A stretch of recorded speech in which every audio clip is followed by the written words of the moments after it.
आजची नवीन काहीतरी रेसिपी वड्याचं पान चिरलेला तू कांदा कस्तुरीचं रान तू स्नॅक्स माघुळल्या जीवाचं गभान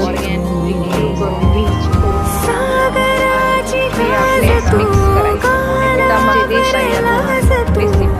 आतुरल्या डोळ्याचं सपान तू वड्याचं पान तू कस्तुरीचं रान तू माघुळल्या जीवाचं गभान तू